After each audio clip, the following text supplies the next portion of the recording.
Hi students, good morning.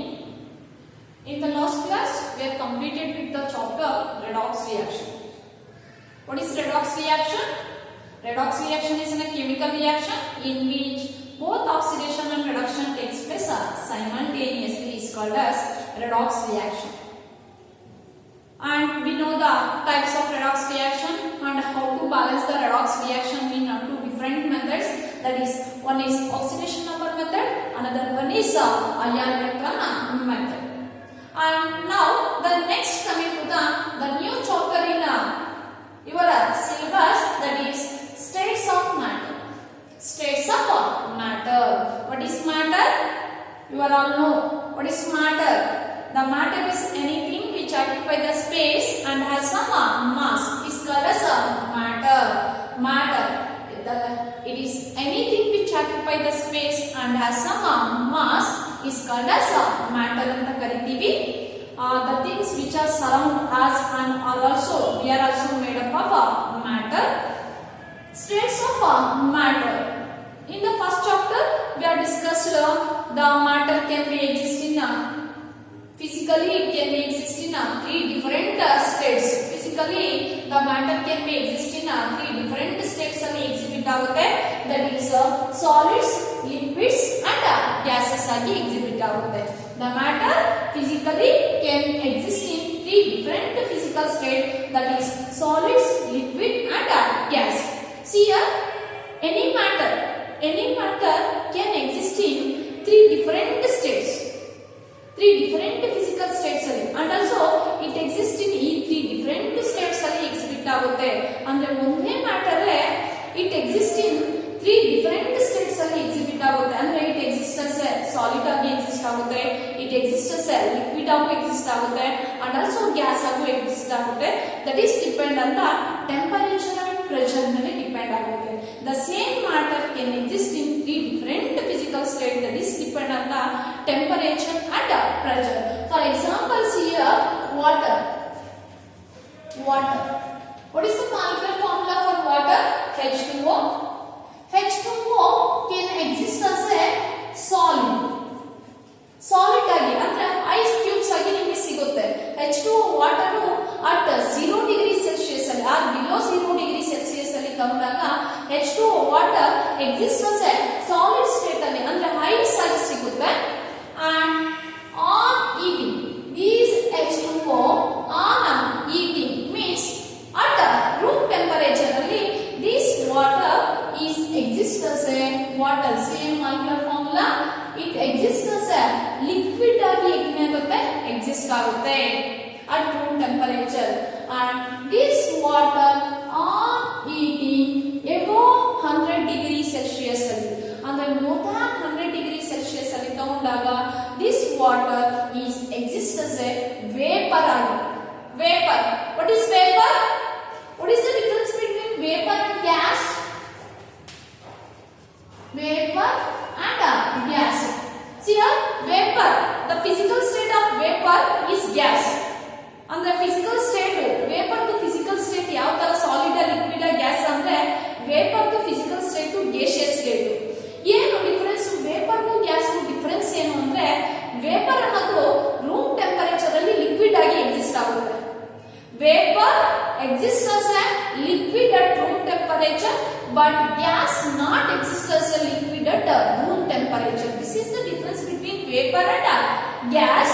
Vapor to physical state to gas but vapor ಅನ್ನೋದು room temperature ಅಲ್ಲಿ liquid ಆಗಿ exist ಆಗುತ್ತೆ but gas ಅನ್ನೋದು room temperature ಅಲ್ಲಿ ನಿಮಗೆ liquid ಆಗಿ exist ಆಗಲ್ಲ. ವಾಟರ್ ಲಿಕ್ವಿಡ್ ಅನ್ನ above 100 degree celsius heat ಮಾಡಿದಾಗ you get a H2O, that is ice vapor in ಯಾವ ಸ್ಟೇಟ್ ಅಲ್ಲಿ gaseous state ಅಲ್ಲಿ ಸಿಗುತ್ತೆ. gaseous state ಅಲ್ಲಿ ಅಂದ್ರೆ same matter water three different physical state ಅಲ್ಲಿ ಎಕ್ಸಿಟ್ ಆಗುತ್ತೆ. ಈ ವಾಟರ್ ವೇಪರ್ ಅನ್ನ ನೀವೇನ್ ಮಾಡಿದಾಗ ಕೂಲ್ ಮಾಡಿದಾಗ further it convert into liquid. Cool ಮಾಡಿದಾಗ ಲಿಕ್ವಿಡ್ ಆಗಿ ಕನ್ವರ್ಟ್ ಆಗುತ್ತೆ. ಲಿಕ್ವಿಡ್ ಅನ್ನು ಫರ್ದರ್ ಕೂಲ್ ಮಾಡಿದಾಗ ಏನಾಗುತ್ತೆ? ಸಾಲಿಡ್ ಆಗಿ ಕನ್ವರ್ಟ್ ಆಗುತ್ತೆ. ಅಂದ್ರೆ same matter three different physical state ಅಲ್ಲಿ ಎಕ್ಸಿಬಿಟ್ ಆಗುತ್ತೆ. The physical state of that matter is depend on the temperature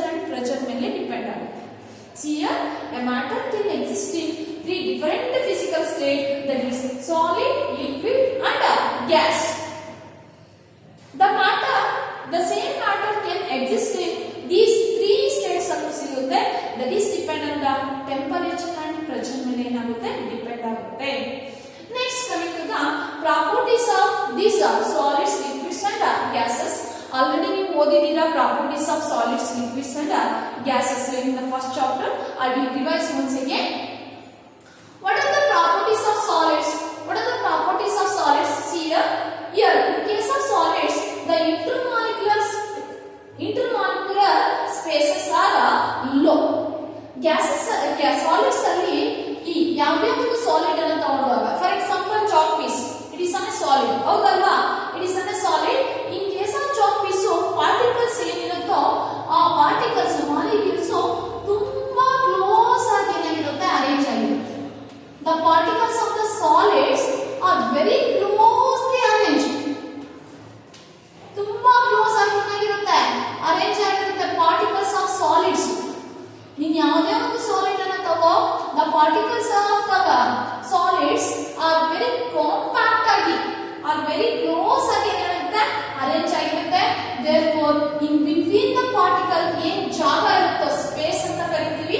In between the particle and particle these spaces ಏನಿರುತ್ತೋ that spaces are very low or negligible ಇರುತ್ತೆ. ಅರ್ಥ ಆಗ್ತಾ ಇದೆಯಾ? ಇನ್ case of solids ಅಲ್ಲಿ particles ಅನ್ನೋದು ತುಂಬಾ close ಆಗಿ compact ಆಗಿ ಏನಾಗಿರುತ್ತೆ ಅರೇಂಜ್ ಆಗಿರುತ್ತೆ. therefore ಅಲ್ಲಿ ಪಾರ್ಟಿಕಲ್ಗೂ ಡಿಸ್ಟೆನ್ಸ್ ಇರುತ್ತೆ ನೋಡಿ. ಆ ಡಿಸ್ಟೆನ್ಸ್ ಅನ್ನೋದು ತುಂಬಾ ಲೋ ಇರುತ್ತೆ, ನೆಗ್ಲಿಜಿಬಲ್ ಇರುತ್ತೆ. ಇಂಟರ್ಮಾಲಿಕ್ಯುಲರ್ ಸ್ಪೇಸಸ್ ಆರ್ ಲೋ ಇರುತ್ತೆ in case of solids. Are intermolecular spaces ಅನ್ನೋದು ಅಂದ್ರೆ ಒಂದು ಮಾಲಿಕ್ಯೂಲ್ಗೂ ಇನ್ನೊಂದು ಮಾಲಿಕ್ಯೂಲ್ಗೆ ಸ್ಪೇಸ್ ಅನ್ನೋದು ನೆಗ್ಲಿಜಿಬಲ್ ಇರುತ್ತೆ. Because in case of solids the atoms are molecules are ions are compact ಆಗಿ ಏನಾಗಿರುತ್ತೆ ಅರೇಂಜ್ ಆಗಿರುತ್ತೆ. Next, in case of solids intermolecular forces are very high. ಅಂದ್ರೆ ಒಂದು ಪಾರ್ಟಿಕಲ್ಗೂ ಇನ್ನೊಂದು ಪಾರ್ಟಿಕಲ್ಗೂ ಏನ್ ಪಾರ್ಟಿಕಲ್ಸ್ ಇರುತ್ತೋ ಸಾಲಿಡ್ಸ್ ಅಲ್ಲಿ ಅವುಗಳ ಮತ್ತೆ ಫೋರ್ಸಸ್ ತುಂಬಾ ಏನಿರುತ್ತೆ ಸ್ಟ್ರಾಂಗ್ ಇರುತ್ತೆ. therefore they are compactly arranged. Solids ಅಲ್ಲಿ ಯಾಕೆ ಪಾರ್ಟಿಕಲ್ಸ್ ತುಂಬಾ ಟೈಟ್ ಆಗಿ ಅರೇಂಜ್ ಆಗಿರುತ್ತೆ ಅಂದ್ರೆ ಆ ಪಾರ್ಟಿಕಲ್ಗೂ ಅಂಡ್ ಪಾರ್ಟಿಕಲ್ಗೂ ಫೋರ್ಸಸ್ ಅನ್ನೋದು ಏನಿರುತ್ತೆ ಸ್ಟ್ರಾಂಗ್ ಇರುತ್ತೆ.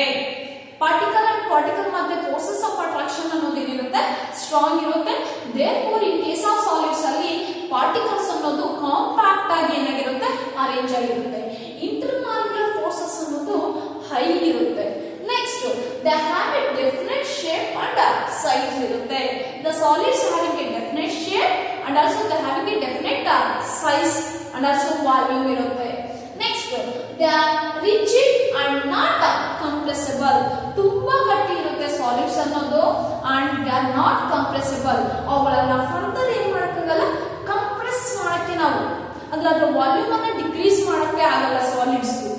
ಬಿಕಾಸ್ ಯಾಕೆ ಕಂಪ್ರೆಸ್ ಮಾಡಕ್ಕಾಗಲ್ಲ ಅಂದ್ರೆ ಆಲ್ರೆಡಿ ಅಲ್ಲಿ ಇಂಟರ್ಮಾಲಿಕ್ಯುಲರ್ ಸ್ಪೇಸಸ್ ಅನ್ನೋದು ಒಂದು ಮಾಲಿಕ್ಯೂಲ್ಗೂ ಇನ್ನೊಂದು ಮಾಲಿಕ್ಯೂಲ್ಗೆ ಸ್ಪೇಸ್ ಅನ್ನೋದು ನೆಗ್ಲಿಜಿಬಲ್ ಇರುತ್ತೆ. ಪಾರ್ಟಿಕಲ್ಸ್ ತುಂಬಾ ಕಾಂಪ್ಯಾಕ್ಟ್ ಆಗಿ ಏನಾಗಿರುತ್ತೆ ಅರೇಂಜ್ ಆಗಿರುತ್ತೆ. therefore ನಾವು ಕಂಪ್ರೆಸ್ ಮಾಡಕ್ಕಾಗಲ್ಲ ಯಾವುದನ್ನ ಸಾಲಿಡ್ಸ್ ಅನ್ನು. they are not compressible, they are rigid, ತುಂಬಾ ಸ್ಟ್ರಾಂಗ್ ಇರುತ್ತೆ, ಗಟ್ಟಿ ಇರುತ್ತೆ. next coming to the liquids. see here, in case of liquids intermolecular spaces are high. in case of liquids ಅಲ್ಲಿ ಪಾರ್ಟಿಕಲ್ಗೂ ಇನ್ನೊಂದು ಪಾರ್ಟಿಕಲ್ಗೂ ಡಿಸ್ಟೆನ್ಸ್ ಅನ್ನೋದು ಜಾಸ್ತಿ ಇರುತ್ತೆ. ಒಂದು ಪಾರ್ಟಿಕಲ್ಗೂ ಇನ್ನೊಂದು ಪಾರ್ಟಿಕಲ್ಗೂ ಈ ಡಿಸ್ಟೆನ್ಸ್ ಅನ್ನೋದು ಏನಿರುತ್ತೆ ಜಾಸ್ತಿ ಇರುತ್ತೆ. ಮೀನ್ಸ್ ಇಂಟರ್ಮಾಲಿಕ್ಯುಲರ್ ಸ್ಪೇಸ್ ಒಂದು ಮಾಲಿಕ್ಯೂಲ್ಗೂ ಇನ್ನೊಂದು ಮಾಲಿಕ್ಯೂಲ್ಸ್ಗೂ, this are the molecules of liquid ಅಂತ ಅಸ್ಯೂಮ್ ಮಾಡ್ಕೊಳ್ಳಿ. ಇಲ್ಲಿ ಒಂದು ಮಾಲಿಕ್ಯೂಲ್ಗೂ ಇನ್ನೊಂದು ಮಾಲಿಕ್ಯೂಲ್ಗೂ ಡಿಸ್ಟೆನ್ಸ್ ಅನ್ನೋದು, ಸ್ಪೇಸ್ ಅನ್ನೋದು, ಜಾಗ ಅನ್ನೋದು ಏನಿರುತ್ತೆ ಜಾಸ್ತಿ ಇರುತ್ತೆ. ಇಂಟರ್ಮಾಲಿಕ್ಯುಲರ್ ಸ್ಪೇಸಸ್ ಆರ್ ಹೈ ಇರುತ್ತೆ. ಯಾಕೆ ಅಂದ್ರೆ ಇಂಟರ್ಮಾಲಿಕ್ಯುಲರ್ ಫೋರ್ಸಸ್ ಅನ್ನೋದು ಲೋ ಇರುತ್ತೆ. ಒಂದು ಮಾಲಿಕ್ಯೂಲ್ಗೂ ಇನ್ನೊಂದು ಮಾಲಿಕ್ಯೂಲ್ಗೂ ಫೋರ್ಸ್ ಆಫ್ ಅಟ್ರಾಕ್ಷನ್ ಅನ್ನೋದು ಏನಿರುತ್ತೆ ಲೋ ಇರುತ್ತೆ. therefore ಮಾಲಿಕ್ಯೂಲ್ಸ್ ಸ್ವಲ್ಪ ಫಾರ್ ಅವೇ ಇರುತ್ತೆ. ಇಂಟರ್ಮಾಲಿಕ್ಯುಲರ್ ಸ್ಪೇಸಸ್ ಆರ್ ಹೈ ಇರುತ್ತೆ ಅಂಡ್ ಇಂಟರ್ಮಾಲಿಕ್ಯುಲರ್ ಫೋರ್ಸಸ್ ಅನ್ನೋದು ಏನಿರುತ್ತೆ ಲೋ ಇರುತ್ತೆ. therefore ಪಾರ್ಟಿಕಲ್ಸ್ ಸ್ವಲ್ಪ ಅವೇ ಇರುತ್ತೆ and they having a definite volume. ಅಂದ್ರೆ ಈ ಲಿಕ್ವಿಡ್ಸ್ ಗೆ they having a definite volume ಅನ್ನೋದು ಇರುತ್ತೆ. But they does not shape ಅನ್ನೋದು ಇರಲ್ಲ ಲಿಕ್ವಿಡ್ಸ್ಗೆ. They occupy the shape of the container. ಅಂದ್ರೆ ಯಾವ ಕಂಟೈನರ್ ಅಲ್ಲಿ ಪ್ಲೇಸ್ ಮಾಡ್ತೀವೋ ಲಿಕ್ವಿಡ್ಸ್ ಅನ್ನ, ಆ ಕಂಟೈನರ್ ಶೇಪ್ ಅನ್ನ ಏನ್ ಮಾಡ್ಕೊಳ್ಳುತ್ತೆ, ಆಕ್ಯುಪೈ ಮಾಡ್ಕೊಳ್ಳುತ್ತೆ liquids. They does not having a definite shape but they having a definite volume and they are compressible. ಇವುಗಳನ್ನ ಕಂಪ್ರೆಸ್ ಮಾಡಬಹುದು ಲಿಕ್ವಿಡ್ಸ್ ಅನ್ನ. therefore ಲಿಕ್ವಿಡ್ಸ್ ಅನ್ನ ನಾವೇನ ಕನ್ವರ್ಟ್ ಮಾಡಬಹುದು, ಸಾಲಿಡ್ಸ್ ಆಗಿ ಕನ್ವರ್ಟ್ ಮಾಡಬಹುದು. ಅವುಗಳನ್ನ ಕಂಪ್ರೆಸ್ ಮಾಡಬಹುದು, ಲಿಕ್ವಿಡ್ಸ್ ಅನ್ನ ಕಂಪ್ರೆಸ್ ಮಾಡಬಹುದು. ಕಂಪ್ರೆಸ್ ಮಾಡಿದಾಗ ಮಾಲಿಕ್ಯೂಲ್ಸ್ ನಿಯರ್ ಬರುತ್ತೆ. when we compress the liquids ಅನ್ನ ಕಂಪ್ರೆಸ್ ಮಾಡಿದಾಗ molecules of the liquid near ಬಂದು it is converted into solid ಆಗಿ ಏನಾಗುತ್ತೆ, ಕನ್ವರ್ಟ್ ಆಗುತ್ತೆ. they are compressible and these liquids having the property called as fluidity. These liquids having the property called as fluidity irutte, means the molecules have the property that are flow. Liquids having the property flow, andre flow agutte liquids. The particles of the liquid has the ability to flow, andre ಒಂದು ಜಾಗದಿಂದ ಇನ್ನೊಂದು ಜಾಗಕ್ಕೆ ಏನಾಗುತ್ತೆ, particles of the liquid ಅನ್ನೋದು move ಆಗುತ್ತೆ. that property is called as fluidity ಅಂತ ಕರೀತೀವಿ. liquids, the particles of the liquid having the ability to flow. For example, what is the example for liquids? Water is an example for a liquid ಅಲ್ಲಿ ಒಂದು ಜಾಗದಲ್ಲಿ ಹಾಕಿದಾಗ water ನ ಇನ್ನೊಂದು ಜಾಗಕ್ಕೆ flow ಆಗುತ್ತೆ. For example chalk is an example for solid. ಹೌದಲ್ವಾ? example for solid is chalk, duster, table. These are the example. Iron, these are the example for solids, but these solids does not having the ability to flow. ಅವರಿಗೆ flow movement ಆಗೋ particles movement ಆಗಲ್ಲ in case of ಯಾವ್ದ್ರಲ್ಲಿ, solids ಅಲ್ಲಿ. But the particles of the liquids have the ability to flow. That properties called as fluidity ಅಂತ ಕರಿತೀವಿ.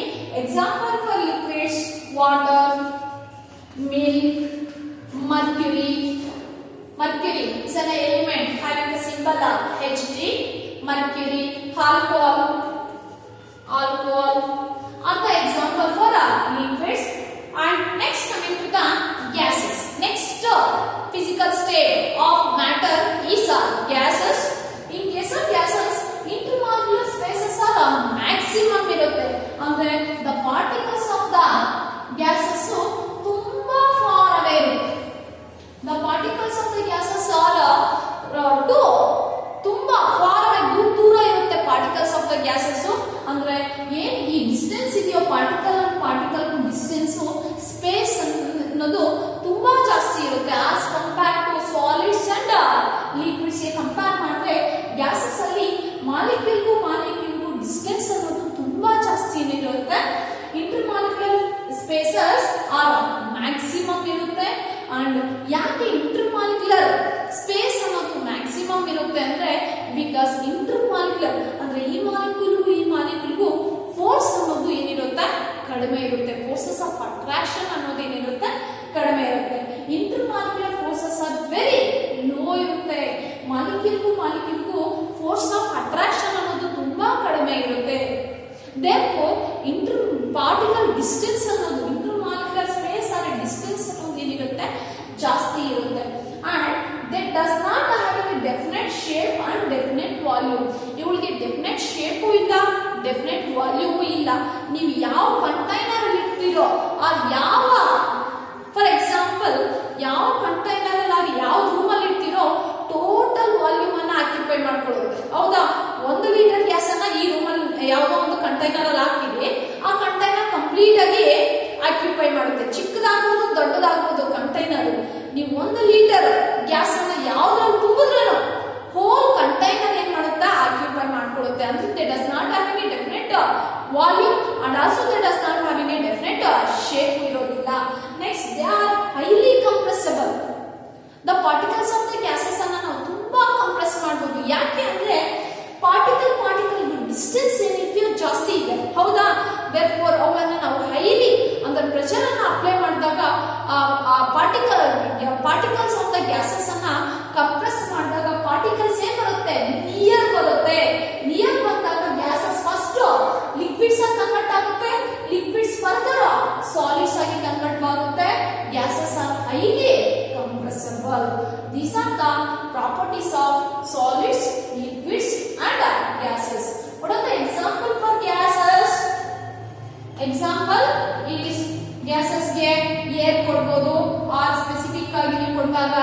H2 is a gas, N2 is a gas, O2 is a gas, and noble gases group 18 elements: helium, neon, argon, krypton, xenon. All these are gases. These gases are highly compressible. ಇವುಗಳನ್ನ ನಾವು ಜಾಸ್ತಿ ಏನು ಮಾಡಬಹುದು, compress ಮಾಡಬಹುದು. ಯಾಕೆಂದ್ರೆ intermolecular spaces ಅನ್ನೋದು ಜಾಸ್ತಿ ಇರುತ್ತೆ. therefore these gases are highly compressible. These are the properties of solids, liquids and gases. See here, states of matter. ಈ ಚಾಪ್ಟರ್ ಅಲ್ಲಿ ನಾವು ಫಿಸಿಕಲ್ ಸ್ಟೇಟ್ಸ್ ಆಫ್ ಮ್ಯಾಟರ್ ಅನ್ನ ಓದ್ತೀವಿ. Physical states of matter. Matter physically can exist in three different physical states, that is solid, liquids and gases. ಈ chapter ಅಲ್ಲಿ ನಾವು liquids and gases ಬಗ್ಗೆ in detail ಆಗಿ ಡಿಸ್ಕಸ್ ಮಾಡ್ತೀವಿ. and what are the forces exhibit between the ಅಂದ್ರೆ intermolecular forces. ಅಂದ್ರೆ ನಾವಿಲ್ಲಿ ಏನು properties of solids and liquids and gases ಓದಿದ್ವಲ್ವಾ, ಅಲ್ಲಿ ಇಂಟರ್ಮಾಲಿಕ್ಯುಲರ್ ಫೋರ್ಸಸ್ ಅನ್ನೋದು ಇಲ್ಲಿ ಹೈ ಇರುತ್ತೆ, ಡಿಸ್ಟೆನ್ಸ್ ಅನ್ನೋದು ನೆಗ್ಲಿಜಿಬಲ್ ಇರುತ್ತೆ. ಇಲ್ಲಿ ಇಂಟರ್ಮಾಲಿಕ್ಯುಲರ್ ಫೋರ್ಸಸ್ ಅನ್ನೋದು ವೆರಿ ಲೋ ಇರುತ್ತೆ, ಇಲ್ಲಿ ಇನ್ ಬಿಟ್ವೀನ್ ಇರುತ್ತೆ ಲಿಕ್ವಿಡ್ಸ್ ಅಲ್ಲಿ. ಈ ಇಂಟರ್ಮಾಲಿಕ್ಯುಲರ್ ಫೋರ್ಸಸ್ ಅನ್ನೋದು ಡಿಫರೆಂಟ್ ಟೈಪ್ಸ್ ಇದೆ. ಮೇ ಬಿ ಅಟ್ರಾಕ್ಟಿವ್ ಫೋರ್ಸಸ್ ಆಗ್ಬೋದು, ರಿಪಲ್ಷನ್ ಫೋರ್ಸ್ ಆಗ್ಬೋದು. ಅಂದ್ರೆ ಒಂದು ಮಾಲಿಕ್ಯೂಲ್ಗೂ ಇನ್ನೊಂದು ಮಾಲಿಕ್ಯೂಲ್ಗೆ ಮೇ ಬಿ ಅಟ್ರಾಕ್ಟಿವ್ ಫೋರ್ಸ್ ಇರ್ಬೋದು, ಆ ರಿಪಲ್ಷನ್ ಫೋರ್ಸ್ ಇರ್ಬೋದು. ಆ ಅಟ್ರಾಕ್ಟಿವ್ ಫೋರ್ಸಸ್ ಇದ್ರೆ ಮಾಲಿಕ್ಯೂಲ್ಸ್ ನಿಯರ್ ಬರುತ್ತೆ. ಅಂದ್ರೆ ಫಾರ್ ಎಕ್ಸಾಂಪಲ್ ಗ್ಯಾಸಸ್ ಅಲ್ಲಿ ಇಂಟರ್ಮಾಲಿಕ್ಯುಲರ್ ಫೋರ್ಸಸ್ ಅನ್ನೋದು ವೆರಿ ಲೋ ಇರುತ್ತೆ, ಫೋರ್ಸಸ್ ಆಫ್ ಅಟ್ರಾಕ್ಷನ್ ಅನ್ನೋದು, ಬಟ್ ಡಿಸ್ಟೆನ್ಸ್ ಅನ್ನೋದು ಜಾಸ್ತಿ ಇರುತ್ತೆ. ಯಾವಾಗ ಇಂಟರ್ಮಾಲಿಕ್ಯುಲರ್ ಫೋರ್ಸಸ್ ಅನ್ನೋದು ಕಡಿಮೆ ಇರುತ್ತೋ ಡಿಸ್ಟೆನ್ಸ್ ಅನ್ನೋದು ಜಾಸ್ತಿ ಇರುತ್ತೆ. ಆ ಗ್ಯಾಸಸ್ ಅನ್ನ ನಾವು ಲಿಕ್ವಿಡ್ಸ್ ಆಗಿ ಏನ್ ಮಾಡ್ಬೋದು, ಕನ್ವರ್ಟ್ ಮಾಡ್ಬೋದು. ಯಾಕಂದ್ರೆ ಇಲ್ಲಿ ಫೋರ್ಸಸ್ ಆಫ್ ಅಟ್ರಾಕ್ಷನ್ ಇದೆ, ಬಟ್ ಮ್ಯಾಗ್ನಿಟ್ಯೂಡ್ ಅನ್ನೋದು ಎಲ್ಲಾ ಕೇಸಲ್ಲೂ in case of liquid solids ಆಗ್ಬೋದು, ಲಿಕ್ವಿಡ್ಸ್ ಆಗ್ಬೋದು, ಗ್ಯಾಸಸ್ ಅಲ್ಲಿ ಇಂಟರ್ಮಾಲಿಕ್ಯುಲರ್ ಫೋರ್ಸಸ್ ಅನ್ನೋದು ಎಕ್ಸಿಬಿಟ್ ಆಗೇ ಆಗುತ್ತೆ. ಇಲ್ಲಾಂದ್ರೆ ಒಂದ್ ವೇಳೆ ಇಂಟರ್ಮಾಲಿಕ್ಯುಲರ್ ಫೋರ್ಸಸ್ ಅಟ್ರಾಕ್ಟಿವ್ ಫೋರ್ಸಸ್ ಇಲ್ಲ ಅಂದ್ರೆ ನಾವು ಗ್ಯಾಸಸ್ ಅನ್ನ ಲಿಕ್ವಿಡ್ ಆಗಿ ಕನ್ವರ್ಟ್ ಮಾಡಕ್ಕಾಗಲ್ಲ, ಲಿಕ್ವಿಡ್ ಅನ್ನ ಏನಾಗಿ ಕನ್ವರ್ಟ್ ಮಾಡಕ್ಕಾಗಲ್ಲ, ಸಾಲಿಡ್ ಆಗಿ ಕನ್ವರ್ಟ್ ಮಾಡಕ್ಕಾಗಲ್ಲ. ಸೇಮ್ ಮ್ಯಾಟರ್ ಈ ಡಿಫರೆಂಟ್ ಫಿಸಿಕಲ್ ಸ್ಟೇಟ್ ಅಲ್ಲಿ ಎಕ್ಸಿಬಿಟ್ ಆಗುತ್ತೆ ಅಂತ ಹೇಳಿದೆ. For example water can exist as a solid and also liquid and also gas ಆಗಿ ಎಕ್ಸಿಬಿಟ್ ಆಗುತ್ತೆ. That is depend on the temperature and pressure ಮೇಲೆ ಡಿಪೆಂಡ್ ಆಗುತ್ತೆ. ಅಂಡ್ ಆಲ್ಸೋ ಇಂಟರ್ಮಾಲಿಕ್ಯುಲರ್ ಫೋರ್ಸಸ್ ಮೇಲೆ ಏನಾಗುತ್ತೆ, ಡಿಪೆಂಡ್ ಆಗುತ್ತೆ. ಇಂಟರ್ಮಾಲಿಕ್ಯುಲರ್ ಫೋರ್ಸಸ್ ಅನ್ನೋದು gases ಅಲ್ಲಿ to low ಇರುತ್ತೆ, ಬಟ್ ಇಂಟರ್ಮಾಲಿಕ್ಯುಲರ್ ಫೋರ್ಸಸ್ ಅನ್ನೋದು ಇರುತ್ತೆ, ಅಟ್ರಾಕ್ಟಿವ್ ಫೋರ್ಸಸ್ ಅನ್ನೋದು. ಈ ಇಂಟರ್ಮಾಲಿಕ್ಯುಲರ್ ಅಟ್ರಾಕ್ಟಿವ್ ಫೋರ್ಸಸ್ ಅನ್ನೋದು ಇರೋದಕ್ಕೆ ನೀವು ಅವುಗಳನ್ನ ಕಂಪ್ರೆಸ್ ಮಾಡಿದಾಗ ಗ್ಯಾಸಸ್ ಅನ್ನ they can be converted into liquids and solids ಆಗಿ ಕನ್ವರ್ಟ್ ಮಾಡಬಹುದು. ಸಿ ಹಿಯರ್ ಇನ್ 3 ಕೇಸಸ್ ಅಲ್ಲೂ ಸಾಲಿಡ್ಸ್ ಅಲ್ಲಿ, ಲಿಕ್ವಿಡ್ಸ್ ಅಲ್ಲಿ ಅಂಡ್ ಗ್ಯಾಸಸ್ ಅಲ್ಲಿ ಇಂಟರ್ಮಾಲಿಕ್ಯುಲರ್ ಫೋರ್ಸಸ್ ಅನ್ನೋದು ಇರುತ್ತೆ, but the magnitude of force ಅನ್ನೋದು ವ್ಯಾಲ್ಯೂ ಅನ್ನೋದು ಡಿಫರ್ ಇರುತ್ತೆ. ಇಲ್ಲಿ ಇಂಟರ್ಮಾಲಿಕ್ಯುಲರ್ ಫೋರ್ಸಸ್ ಅನ್ನೋದು ಜಾಸ್ತಿ ಇದೆ, ಇಲ್ಲಿ ಲೋ ಇದೆ, ವೆರಿ ಲೋ ಇದೆ, but there is a intermolecular attractive forces ಅನ್ನೋದು ಇರುತ್ತೆ molecule molecule. therefore they are compress ಮಾಡಬಹುದು ಗ್ಯಾಸಸ್ ಅಂಡ್ ಲಿಕ್ವಿಡ್ಸ್ ಅಲ್ಲಿ. In the next class I will continue the same topic. Thank you.